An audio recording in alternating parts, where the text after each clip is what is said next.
जय माता काली दोस्तों, कैसे हो आप सब दोस्तों। आप सभी का हार्दिक स्वागत है हमारे चैनल में। तो दोस्तों, आज की इस वीडियो में मैं आप सभी भक्तों को बताने वाली हूँ, सोने से पहले अपने तकियों के नीचे यह दो चीज रख देना और देख लेना। काली माता की सारी शक्ति आप लोगों को इस रातों रात प्राप्त हो जाएगी जब आप लोग सोने से पहले अपने तकिए के नीचे यह चीज रखोगे जो मैं आपको इस वीडियो में बताने जा रही हूँ। तो चलिए दोस्तों, मैं आपको पूरी जानकारी के साथ बताऊंगी कि क्या चीज है जो आपको अपने तकिए के नीचे रखकर सोना है। यानी कि आपको रात के समय जब आप सोएंगे तो जिस तकिए पर आप सोते हैं उसके नीचे रखकर आपको तकिए के ऊपर सोना है और रात में ही देख लेना। माता काली आपको दर्शन देगी और दर्शन देने के साथ साथ आप लोगों को माता काली की साढ़ू भी खुद प्राप्त हो जाएंगी। जब आप लोग इस कार्य को करेंगे, अपने तकिया के नीचे यह दो चीज रखकर सोएंगे, तो माता काली की जो शक्ति है खुद इस चीज से खींची चली आएगी आप लोगों के पास। तो चलिए दोस्तों, मैं आपको पूरी जानकारी इस वीडियो में बताने जा रही हूँ, पर बताने से पहले मैं आप सभी से रिक्वेस्ट करना चाहती हूँ, अगर आप हमारे चैनल पर नए हो तो चैनल को लाइक, शेयर, सब्सक्राइब और कमेंट जरूर कर दें, क्योंकि इस चैनल पे आपको ऐसी जानकारी सबसे पहले मिलने वाली है जो जानकारी आपको कहीं भी आज तक नहीं मिली होगी। तो चलिए दोस्तों, मैं आप सभी को बता देती हूँ, सोने से पहले आपको इस कार्य को करना होगा। और कार्य यह करना है कि आपको अपने तकिए के नीचे, यानी कि जो चीज तकिए पर आप शुरू से सोते हो, जो तकिया आपका खुद का हो, उसके नीचे आप लोगों को ये दो चीज रखनी होगी। तो जैसे ही आप ये दो चीज रखेंगे तो आपको रात के कम से कम 3 से 4 बजे के बीच में आप लोगों को माता काली दिखने लगेगी। जैसे ही आपको माता काली दिख जाएगी, चाहे वह रियल में दिखे, चाहे वह आपको सपना के मध्य में दिखे, जैसे भी दिखेगी जरूर। और जैसे ही समझ लो माता काली दिखे तो आपको शक्ति प्राप्त हो जाएगी। अगर आपको माता काली नहीं दिखेगी तो समझ लो कि अभी माता काली की शक्ति आपको प्राप्त नहीं हुई है। तो ये होता है असली अर्थ, ठीक है, जो मैंने आपको बताया है। इसके जरिए आप लोग माता काली की सारी शक्ति को, जो शक्ति माता काली के पास विराजमान होती है, जैसे कि योगिनी शक्ति हो गई, भूत प्रेत की शक्ति, अभी माता काली की सेवा में विराजमान रहती है। 3 लोगों की शक्तियां भी माता काली की सेवा में विराजमान रहती हैं। दुर्गा माता है, वैष्णो माता है, शेरा वाली है, सरस्वती माता है, साड़ी माता काली के साथ ही विराजमान रहती है। तो आप लोगों को जितनी साड़ी माता काली के साथ शक्तियां रहती है, वह साड़ी की साड़ी शक्ति आपको प्राप्त हो जाएगी जब आप लोग अपने सोने से पहले अपने तकिया के नीचे यह दो चीज रखकर सोएंगे। ठीक है, तो आपको मैं बता देती हूँ क्या चीज है। वह आपको 11 लौंग लेनी है, ठीक है, सबूत वाली लौंग लेनी है। टूटी हुई लौंग मत लेना, कि किसी भी चीज में कभी भी टूटी हुई लौंग नहीं चढ़ाई जाती है। हमेशा हर चीज में सबूत लौंग चढ़ाई जाती है, जिनके ऊपर फूल बना होता है, ठीक है, वो वाली लौंग ले लेनी है। आपको 11 लौंग ले लेनी है और उसके साथ साथ आपको ले लेना है एक नींबू, तो एक नींबू ले लेना है और 11 लौंग ले लेनी है।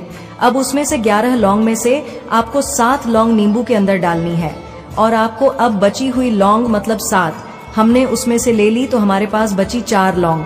अब 4 लोगों को आपको अपने तकिए के नीचे रख देना है, एक साथ, मतलब जोड़े में रखना है। और जो 7 लौंग है वह तो आपने नींबू में डाल दी और नींबू को भी आपको अपने तकिए के नीचे रख देना है। और रखने से पहले आपको इन दोनों चीजों को लेकर हाथ में आपको माता काली के मंत्र का जप करना है। जैसे कि माता का काली का मंत्र है, ओम जयंती मंगल, काली भद्र काली दुर्गा क्षमा धात्री स्वाहा, सदा नम तूते, यह वाला मंत्र है, ठीक है। यदि इस मंत्र को आप जल्दी से ना याद कर पाओ तो यह वाला बोल देना, ओम क्रीम काली के नमः। ये 2 मंत्र है, इन दोनों मंत्र में से एक मंत्र बोलकर आप लौंग को अपने तकिए के नीचे रख देना है। आपको यह कार्य जो मैंने अच्छे तरीके से आपको बताया है, अब आगे क्या करना है, आपको अब बह रख के आपको सीधा सो जाना है। वहां से उठना नहीं है, बिल्कुल भी नहीं उठना। अगर आपको टॉयलेट जाना हो तो आप उठे, वरना ना उठे, मतलब कि जैसे कोई कम वार्म करना हो या फिर वैसी चीज से ना उठे। जब एक बार आपने वह चीज रख दी तो आपको अपने तकिया के पास से कहीं आना जाना बिल्कुल भी नहीं है, क्योंकि वह जो घेरा है वह माता काली का वास हो गया है। और माता काली 3 से 4 बजे के बीच में आपको दिखेगी। समझ लो आपको 3 से 4 बजे के बीच में माता काली दिखे जाएगी, तो आपको माता काली की साढ़ेक्ति प्राप्त हो चुकी है, ये मतलब होता है इसका। और अगर आपको माता काली 3 से 4 बजे के बीच में नहीं भी दिखाई दे तो समझ लेना कि माता काली की शक्ति आपको अब भी नहीं प्राप्त हुई है। तो ये कार्य आपको शनिवार को या तो मंगलवार के दिन करना है। तो चलिए दोस्तों, मैंने आपको बता दिया है। मेरे बच्चे कैसे हो तुम? आज तुम्हारे जीवन का एक नया अध्याय शुरू हो रहा है। मेरे बच्चे, तुमने बहुत चोट खाई है। जिंदगी में हर रिश्ते ने तुम्हें आजमाया है, तुम्हारे धैर्य की, तुम्हारे प्रेम की परीक्षा ली है। यहाँ तक कि बुरे समय में तुम्हारे अपनों ने भी तुम्हारा साथ छोड़ दिया। वैसे तो पिछले 6-7 वर्षों से तुम संघर्ष कर रहे हो, परेशान हो, परंतु अंतिम एक वर्ष तुम्हारे जीवन के सबसे कठिन समय रहे हैं। बहुत कुछ छूटा तुमसे, कुछ रिश्तों को तुमने हमेशा के लिए खो दिया। तुम्हारा करियर बनते बनते रह गया। लोगों ने भी अपनी कड़वी बातों से तुम पर खूब प्रहार किया। तुम्हारा मन वैसे भी बहुत अशांत है, क्योंकि जो तुम इतने समय से करने का प्रयास कर रहे हो उसमें तुम्हें अब तक सफलता नहीं मिली। उस पर लोगों के व्यंग भरे ताने और पारिवारिक तनाव के कारण तुम भीतर से बहुत टूट गए हो। दिखाने को तो तुम स्वस्थ हो, खुश हो, किंतु तुम्हारे भीतर प्रश्नों के सैलाब है, दुख है, तकलीफें हैं, जिसे तुम अकेले ही ढो रहे हो।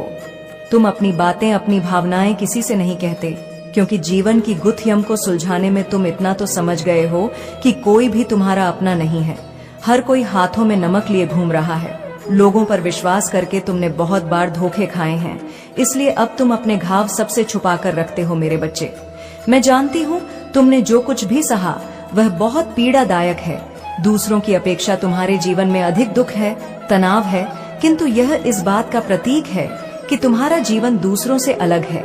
जिस कार्य के लिए मैंने तुम्हें चुना है उसे करना तो दूर सोचने की भी क्षमता दूसरे लोगों में नहीं।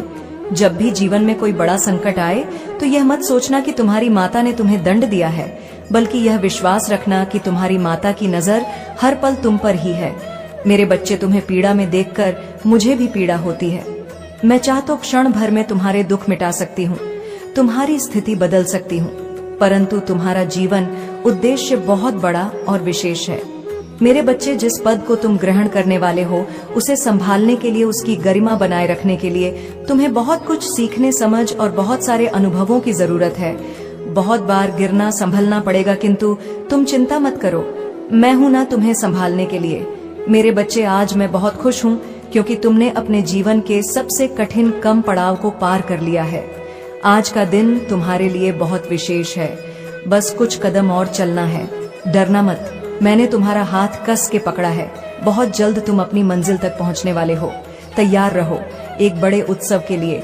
मैं जानती हूँ इस संदेश को सुनकर तुम्हारे मन में हजारों प्रश्न उठेंगे, शंका भी होगी, किंतु अपने मन में शंका का वास मत होने देना, क्योंकि शंका संभव चीज को भी असंभव में परिवर्तित कर देती है, सुख को भी दुख में बदल देती है। इसलिए खुश रहो, सकारात्मक रहो, खुद को कोसना और रोना बंद करो, अपना दृष्टिकोण बदलो।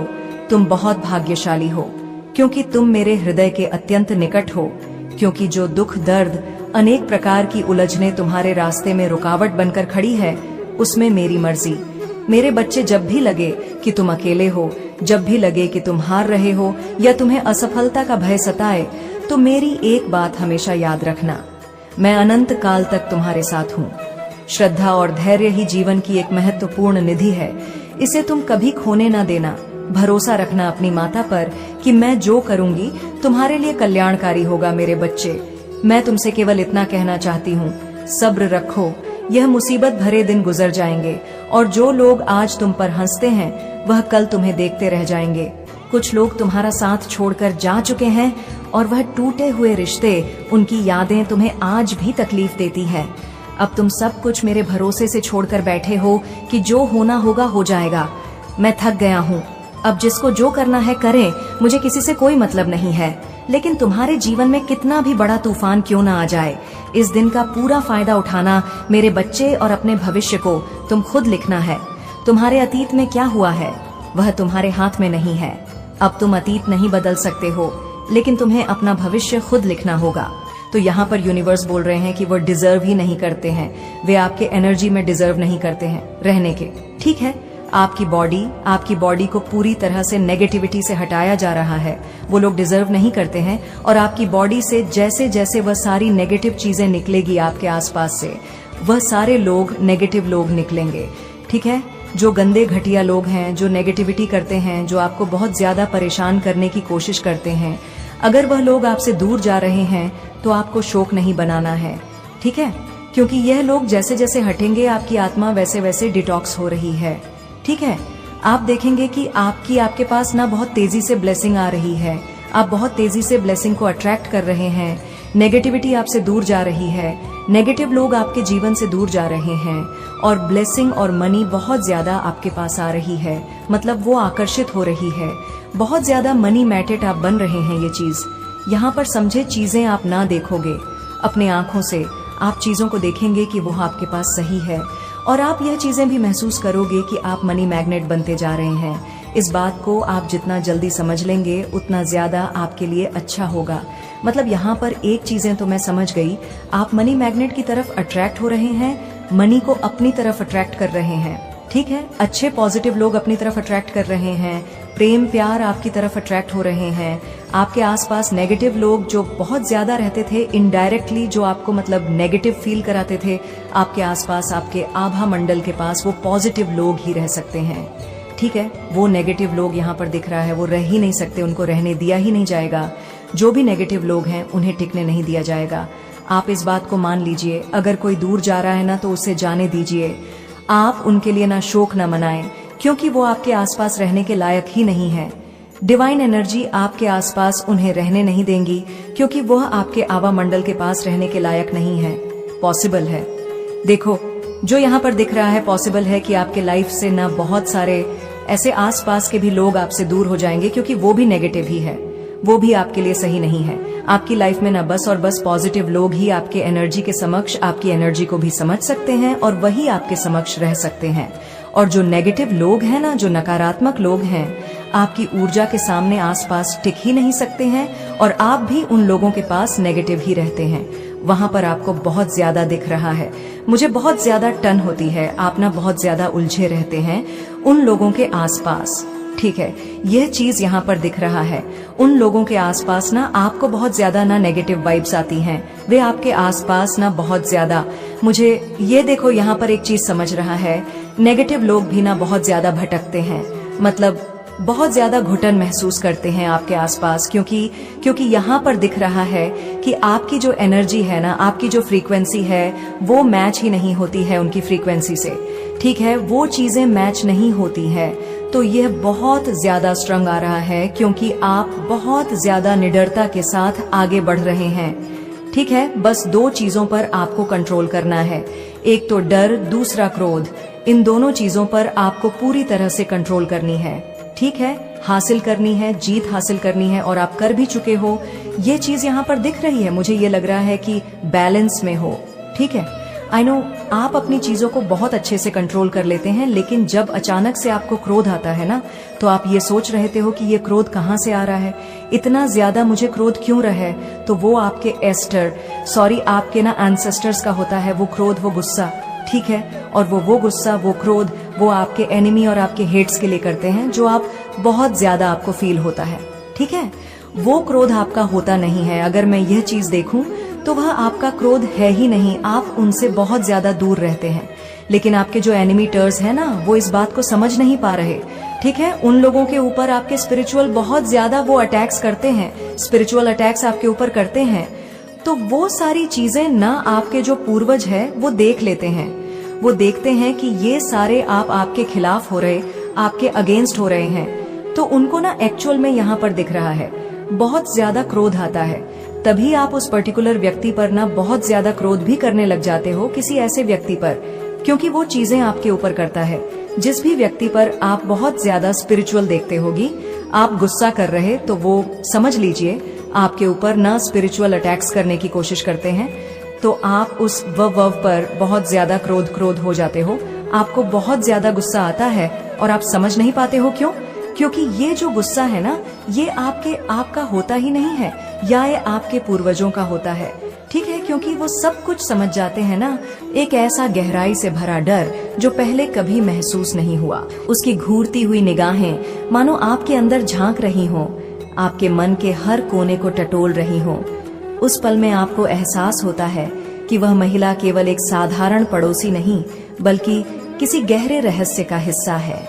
आपके मन में सवाल उठते हैं, क्या उसने आपके विश्वास का फायदा उठाकर कुछ ऐसा कर दिया है जो आपके घर की शांति में खलल डाल रहा है?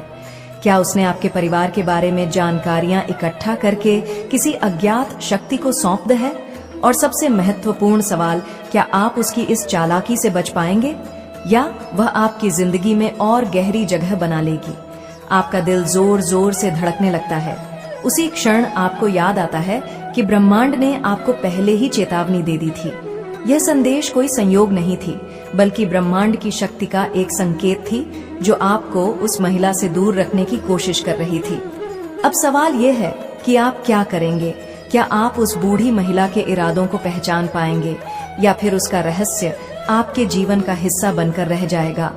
एक अनसूची गुत्थी, एक ऐसा राज जो आपके घर की दीवारों में घुलता जा रहा है। अब आपकी समझ और सावधानी की परीक्षा का समय है। ब्रह्मांड का इशारा साफ है। अब यह आप पर है कि इस रहस्य में महिला के खेल को कैसे समझते हैं और खुद को इस अनजानी ताकत से कैसे सुरक्षित रखते हैं। उस बूढ़ी महिला के इरादों की गहराई को समझने का प्रयास करते हुए एक रात आपको अचानक ऐसा लगता है जैसे कोई आपको देख रहा हो। कमरे में अंधेरा फैला हुआ है और चारों ओर एक अजीब सा सन्नाटा पसरा है, लेकिन आपकी छठी इंद्रिय आपको आगाह कर रही है। आप खिड़की से बाहर झांकते हैं और आपकी नजर उस बूढ़ी महिला पर पड़ती है। वह रात के अंधेरे में आपके घर की ओर टकटकी लगाए खड़ी है। उसकी आंखों में एक अजीब सी चमक है, एक ऐसी चमक जो आपको अंदर तक हिला देती है। आपको समझ नहीं आता कि यह सब कैसे हो रहा है, लेकिन आपको आभास हो रहा है कि यह महिला सिर्फ एक साधारण इंसान नहीं, बल्कि किसी अदृश्य शक्ति से जुड़ी हुई है। उसके आसपास एक अजीब सी ऊर्जा है जो आपको बार बार उस पर शक करने के लिए मजबूर कर रही है। उस रात आप मुश्किल से सो पाते हैं और हर बार जैसे ही आंख लगती है, वही महिला आपके सपने में आकर आपको कुछ कहना चाहती है, लेकिन उसके होठों से एक भी शब्द नहीं निकलता। उसकी आंखें आपको किसी अनजानी भयावहता का संकेत दे रही हैं, जैसे वह आपको किसी अंधेरे रहस्य में खींचना चाहती हो। अगले दिन सुबह होते ही आप यह निर्णय लेते हैं कि अब और चुप नहीं बैठ सकते। आपके मन में सवाल उभरते हैं, क्या उसने आपके विश्वास का फायदा उठाकर आपके जीवन में नकारात्मकता घोल दी है? क्या वह आपकी उन्नति में बाधा बन रही है? क्या उसके इरादे सच में उतने ही खतरनाक है जितने की आपकी शंका कह रही है? आप उस दिन अपने घर के चारों ओर ध्यान से देखते हैं। हर कोने में, हर दीवार में एक अजीब सी ठंडक महसूस होती है। आप समझ नहीं पाते कि यह सब क्यों हो रहा है, लेकिन आप जानते हैं कि यह महिला आपकी शांति भंग कर चुकी है और तभी आपके मन में ब्रह्मांड का संदेश फिर से गूंज उठता है। आपको याद आता है कि यह चेतावनी यूं ही नहीं थी। यह महिला जो बाहर से मासूम और असहाय दिखती है, दरअसल आपके जीवन में अराजकता और भय का प्रवेश द्वार बन चुकी है। ईश्वर और ब्रह्मांड ने आपको उसकी सच्चाई से वाकिफ कराने का जो प्रयास किया था, उसका अर्थ अब धीरे धीरे खुलता जा रहा है। अब आपके सामने दो रास्ते हैं, या तो आप चुपचाप उस महिला के इरादों का शिकार बनते रहे या फिर उसके खेल को खत्म करने के लिए खुद को तैयार करें। आप तय करते हैं कि अब आपको इस रहस्य महिला की सच्चाई से पर्दा उठाना ही होगा। आपका दिल धड़क रहा है, पर आपका संकल्प मजबूत है। अब वो महिला आपकी जिंदगी में डर का कारण नहीं बनेगी, बल्कि आप खुद उसकी चालों का अंत करेंगे। आपके मन में एक दृढ़ निश्चय जाग चुका है। अब इस बूढ़ी महिला की सच्चाई से पर्दा उठाना ही होगा। आप अपने घर के चारों ओर और अपने भीतर एक सुरक्षा का घेरा महसूस करते हैं, जैसे ब्रह्मांड की शक्ति सच में आपको इस अनहोनी से बचाने का प्रयास कर रही हो। अगली शाम जब अंधेरा होने लगता है, आप तय करते हैं कि उस महिला से सामना करना ही पड़ेगा। आप धीरे धीरे उसके घर की ओर बढ़ते हैं। हर कदम पर आपका दिल जोर से धड़क रहा है, लेकिन एक अनजानी शक्ति आपके अंदर साहस भर रही है।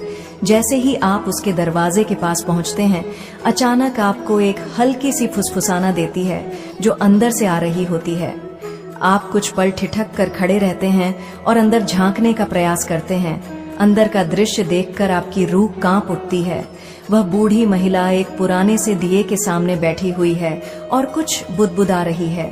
उसके चेहरे पर एक अजीब सी शांति है, लेकिन उसकी आंखों में एक काली गहराई है, जैसे वह किसी अनजानी शक्ति को बुला रही हो। आपको महसूस होता है कि यह महिला सच में साधारण नहीं है। उसका आपकी ओर खींचा और आपके जीवन में दखल देना सिर्फ संयोग नहीं है, उसके इरादे कहीं ज्यादा खतरनाक हैं। आपको ऐसा लगता है मानो वह किसी शक्ति को बुलाकर आपकी जिंदगी में कुछ बदलाव लाना चाहती है, कुछ ऐसा जो आपकी उन्नति और शांति में बाधा डाले। आप बिना कोई आहट किए वहां से हट जाते हैं। लेकिन अब आपके मन में कोई संदेह नहीं रह जाता, यह महिला किसी गहरे रहस्य का हिस्सा है और उसकी नजरें आपके हर कदम पर टिकी हुई हैं। अब समय आ गया है कि आप ब्रह्मांड और ईश्वर की शक्तियों से पूरी तरह जुड़कर इस महिला के इरादों का सामना करें। अगले कुछ दिन आप खुद को मानसिक रूप से तैयार करते हैं, अपनी सकारात्मक ऊर्जा को संचित करते हैं और ईश्वर की भक्ति में ध्यान लगाने लगते हैं। हर कदम के साथ आपके मन में एक अजीब सी गूंज सुनाई देती है जो रही है, सच का सामना करने के लिए तैयार हो जाओ। क्या वो महिला सच में अब भी आपके जीवन को प्रभावित कर रही है या यह केवल एक परीक्षा है जो ब्रह्मांड ने आपके लिए तय की है? आप गहरी सांस लेते हैं और अपनी हिम्मत के साथ आगे बढ़ते हैं, यह जानने के लिए कि इस रहस्य के पीछे क्या छुपा है। आप अपने डर और उत्सुकता के मिश्रण के साथ उस रहस्य में स्थान की ओर बढ़ते हैं। हर कदम के साथ हवा और भारी होती जाती है, जैसे वहां की फिजा में उस बूढ़ी महिला का असर अब भी फैला हुआ हो। आसपास की आवाजें अचानक से गुम हो जाती हैं और आपको महसूस होता है कि जैसे समय थमसा गया है। फिर एक पुरानी सी इमारत आपके सामने आती है। यह वही जगह है जहां उस महिला ने आपको अपने संदेश में आने का इशारा किया था। इमारत के दरवाजे पर अजीब से चिन्ह बने हुए हैं, मानो किसी अनजानी शक्ति का द्वार हो। एक पल के लिए आप थकते हैं, लेकिन फिर साहस जुटाकर अंदर प्रवेश करते हैं। अंदर का माहौल डरावना और रहस्यमय है। दीवारों पर अनजान प्रतीकों का चित्रण है और हर कोने में एक अजीब सा अंधेरा पसरा हुआ है। तभी आपको एक हल्की सी गूंज सुनाई देती है, मानो कोई आपके भीतर झांक रहा हो। आप धीरे धीरे आगे बढ़ते हैं और एक कमरे के अंदर पहुंचते हैं जहां उस बूढ़ी महिला का एक पुराना धुंधला सा चित्र रखा हुआ है। चित्र के नीचे एक पुराना दस्तावेज पड़ा होता है और एक संदेश लिखा होता है, सत्य तुम्हारे सामने है, पर उसे जानने के लिए आत्मा की गहराई में उतरना पड़ेगा। जो तुम सोचते हो वह हमेशा सही नहीं होता। कुछ सच केवल साहसी आत्माओं को ही समझ में आते हैं। आप दस्तावेज को उठाते हैं और पढ़ना शुरू करते हैं। उसमें लिखा होता है कि वह महिला किसी साधारण इंसान से कहीं अधिक थी। वह एक ऐसी साधिका थी जिसने अपनी आत्मा को ब्रह्मांड की गहरी शक्तियों से जोड़ लिया था। वह लोगों के मन की गहराइयों को समझने और उनके भीतर छुपे राजों को देखने में सक्षम थी। उसके अनुसार उसकी जिंदगी का उद्देश्य था कि वह ऐसे लोगों को चेतावनी दे जो अपने रास्ते से भटकने की कगार पर होते हैं। उसने लिखा था कि उसने आपको इसलिए चुना क्योंकि आपकी आत्मा में एक ऐसी शक्ति है जो आम इंसानों में नहीं होती, लेकिन इस शक्ति को पाने के लिए आपको अपने डर पर काबू पाना होगा। एक समय ऐसा था जब आपकी जिंदगी में बहुत मुश्किलें थीं। आपके परिवार को पैसों की सख्त जरूरत थी। आपने मदद मांगी थी, लेकिन हालात इतने खराब थे कि सब कुछ खत्म हो गया सा लग रहा था। उस समय आपकी जिंदगी में गरीबी और तंगी ने गहरा असर डाला था। आप बहुत परेशान थे और हर तरफ से मदद मांग रहे थे। यह सब अतीत में हुआ और वह समय बहुत कठिन था, लेकिन अब परमात्मा ने आपकी जिंदगी में बदलाव की लहर लाकर रख दी है। उन्होंने आपकी जिंदगी को बेहतर बनाने के लिए एक नई राह दिखाई है। अब आपकी जिंदगी में खुशियां, समृद्धि और स्थिरता वापस आ रही हैं। आप जो कुछ भी खो चुके थे वह अब 10 गुना ज्यादा होकर लौट रहा है। यही कारण है कि कुछ लोग, खासकर आपके आसपास के लोग, यह सब देखकर बहुत परेशान और ईर्ष्या से भरे हुए हैं। उन्हें यह समझ नहीं आ रहा कि आपकी जिंदगी में इतनी तेजी से सुधार और स्थिरता क्यों आ रही है और सच्चाई के हर पहलू का सामना करना होगा। अचानक आपको एक एहसास होता है कि वह महिला आपके जीवन में सिर्फ एक चेतावनी बनकर आई थी। वह आपको आपके जीवन में आने वाले खतरों के लिए तैयार कर रही थी और इस पूरी परीक्षा का मकसद आपको खुद की शक्ति का एहसास कराना था। उसकी असलियत जानकर आपके मन का भय धीरे धीरे शांत होने लगता है और एक नए आत्मविश्वास का संचार होता है। आपको समझ आ गया था कि इस पूरी यात्रा का उद्देश्य सिर्फ उस महिला के रहस्य को सुलझाना नहीं था, बल्कि खुद के अंदर की शक्ति और साहस को पहचानना भी था। जैसे ही आप इमारत से बाहर निकलते हैं, आपको लगता है कि हवा में एक हल्कापन है, जैसे कोई अनदेखी शक्ति आपको आशीर्वाद दे रही हो। अब आप वापस अपने जीवन में लौटते हैं, लेकिन इस बार आपकी सोच में एक नई गहराई और दृढ़ता है। आप जानते हैं कि अब आप किसी भी नकारात्मक शक्ति का सामना करने के लिए तैयार हैं, क्योंकि आप अपने भीतर की शक्ति को पहचान चुके हैं।